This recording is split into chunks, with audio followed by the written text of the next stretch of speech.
ආයුබෝවන් උතුම් සමාගම් YouTube චැනලයට ඔයාලව අදත් ආදරයෙන් පිළිගන්නවා. අදත් අපි අරන් ආවා ඔයාලට වැදගත් වෙන වීඩියෝ එකක්. වොරන් බෆට් ගැන ඔයාලා සමහර විට අහලා ඇති. එහෙමත් නැත්නම් අහලා නැතුව ඇති. එහෙනම් අද අහලා බලන්න වොරන් බෆට්ගේ ජීවිතයෙන් අපිට ගන්න පුළුවන් මේ වැදගත් කරුණු පහක් ගැන. ඔයාලා කිසි දවසක හිතලා තියෙනවද වොරන් බෆට් ලෝකේ ඉතාමත්ම ධනවත් පුද්ගලයන් අතර එක්කෙනෙක් වෙලා ඉඳලත් අදටත් ගෙවන්නේ සරල ජීවිතයක් කියලා? එයා කොහොමද මෙහෙම සරල ජීවිතයක් ගත කරන්න කියලා ඔයාලට නිකමට හරි හිතුණද? බොහෝ මිනිස්සු ඉක්මන් ලාභ පසුපස දුවන වෙලාවක වොරන් බෆට් තම ධනය ගොඩනගා ගත්තේ ඉවසීම, ප්‍රඥාව සහ දැඩි විනය මතයි. එහෙනම් ඔහුගේ සැබෑ රහස මොකක්ද? වාසනාවද? නැත්නම් නිසි කාලයද? නැත්නම් මේ සියල්ලට වඩා වෙනත් දෙයක්ද? සත්‍ය නම් වොරන් බෆට්ගේ සාර්ථකත්වය ගොඩනැගී තියෙන්නේ කාලය ගියත් අගය අහිමි නොවන මූල්‍ය පාඩම් කිහිපයක් මතයි. ඒ පාඩම් ඔබේ ආදායම කොච්චර වුණත්, ඔබගේ පසුබිම කුමක් වුණත් ඕනෑම කෙනෙකුට අනුගමනය කළ හැකි දේවල්. මේ වීඩියෝ තුළින් වොරන් බෆට්ගෙන් අපිට ඉගෙන ගන්න පුළුවන් බලවත් පාඩම් පහක් ඔබට අරගෙන එනවා. මේ පාඩම් මුදල් ගැන ඔබ සිතන ආකාරය, ආයෝජනය කිරීමේ දෘෂ්ටිය සහ දීර්ඝකාලීන ධනය ගොඩනැගීම පිළිබඳ ඔබගේ අදහස් සම්පූර්ණයෙන්ම වෙනස් කරයි කියලා අපි හිතනවා. එහෙනම් අපි යන් දැන් වීඩියෝ එකට.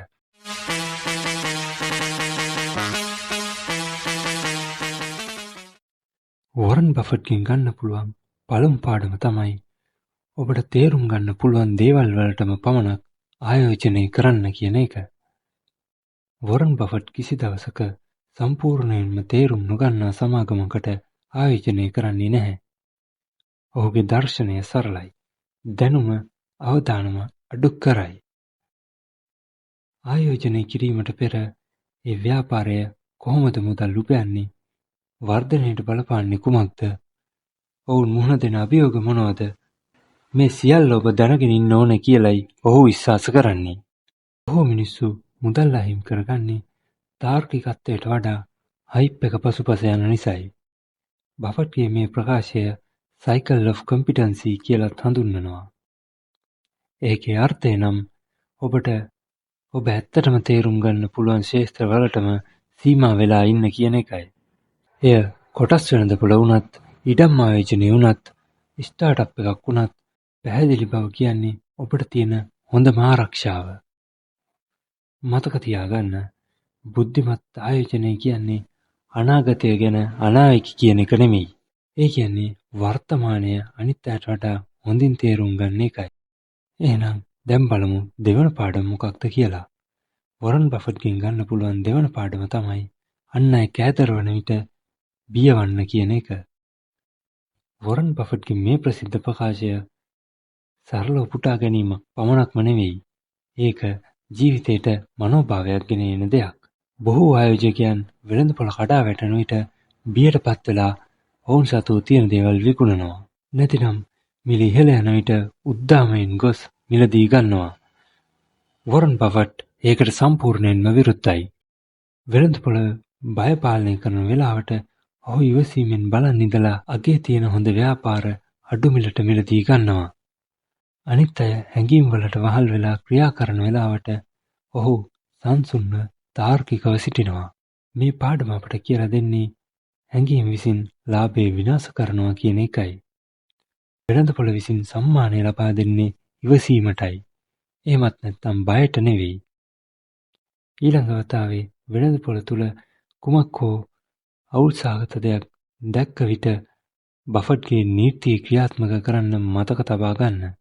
අනිත් අය පාලනය අහිමි කරගන්නා විට ඔබ තාර්කිකව සිටින්න. දැන් බලමු අපි තුන්වන පාඩම. කෙටි කාලීන ලාභයට වඩා දීර්ඝකාලීන අගය මත අවධානය යොමු කරන්න. වොරන් බෆට් කොටස් බලන්නේ ලොතරැයි ටිකට් ලෙස නෙවෙයි, සැබෑ ව්‍යාපාර ලෙසයි. ඔහු මිලදී ගන්නේ සදාකාලිකවම තබා ගැනීමේ අදහසින්. ශක්තිමත් මූලිකතා, විශ්වාසදායක කළමනාකරණය සහ ස්ථිර වර්ධනයේ තියෙන සමාගම් වලට ඔහු අවධානය යොමු කරනවා. ඉක්මන් ප්‍රතිලාභ වලට ඇලී ගිය ලෝකයක බෆට් දිගුකාලීන ක්‍රීඩාවක ක්‍රීඩා කරනවා. ඔහු නිතර කියන වචනයක් තමයි කාලය කියන්නේ හොඳම ව්‍යාපාරයක මිත්‍රයා කියා. ඒකේ අර්ථය සැබෑ ධනය මන්දගාමී වන නමුත් විශ්වාසයෙන් වර්ධනය වෙනවා කියන එකයි. දිනපතා මිල වෙනස් වීම හෝ ජනප්‍රිය වත්කම් පසුපස දුවන්න එපා. ඒ වෙනුවට ඔබේ ආයෝජන ගොඩනගන්න ගසක් වගේ. ගැඹුරු මුල්, මන්දගාමී වර්ධනය සහ දිගුකාලීන ශක්තිය. දිගුකාලීන ඉවසීම මුදල් පමණක් නොවේ, ප්‍රඥාව සහ මනසට සාමයත් අරගෙන එනවා. දැන් අපි බලමු සිව්වන පාඩම මොකක්ද කියලා. ඒක තමයි වියදම් කිරීමට පෙර ඉතුරු කරන්න. වොරන් බෆට්ගේ ධනය ලැබුණේ ආයෝජනය කිරීමෙන් පමණක් නොවෙයි. ඒ ලැබුණේ දැඩි මූල්‍ය විනයක් නිසයි. ඔහු විශ්වාස කරන දේ නම් මුලින් ඉතුරු කරන්න, පසුව වියදම් කරන්න. නමුත් බොහෝ මිනිසුන් කරන්නේ මේකට විරුද්ධ දේ. ඔවුන් මුලින් වියදම් කරලා ඉතිරි වුණොත් පමණක් ඉතුරු කරන්න වග බලා ගන්නවා. මේ පුරුද්ද ඔවුන් සදාකාලිකවම මුදල් අඩුවෙන් ඔවුන් ළඟ රැඳීමට කටයුතු සිදු කරනවා. බෆට්ගේ ක්‍රමය සරලයි. මුලින්ම ඔබටම ගෙවන්න. ඒ කියන්නේ ඔබ රුපියල් 500ක් උපයනවාද රුපියල් 5000ක් උපයනවාද කියන එක නෙමෙයි. ඕනෑම විටක ඔබට ලැබෙන ආදායමෙන් නියමිත මුදලක් මුලින් වෙන් කරගන්න. කාලයත් සමග මේ ස්ථිර ඉතිරි කිරීම ඔබේ මූල්‍ය පදනම් බවට පත් වෙනවා. ඇත්ත වශයෙන්ම වැදගත් දේ කියන්නේ ඔබ කොච්චර උපයනවාද කියන එක නෙවෙයි, ඔබ කොච්චර ඉතුරු කරගෙන කොච්චර වර්ධනය කරනවාද කියන එකයි.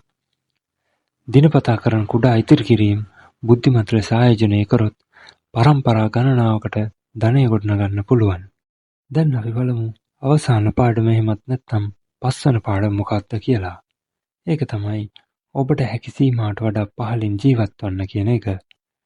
බිලියනපතියෙක් වුණත් වොරන් බෆට් අද ජීවත් වෙන්නේ දශක ගණනාවකට පෙර ඔහු මිලදී ගත්ත සරල සාමාන්‍ය ගෙයකයි.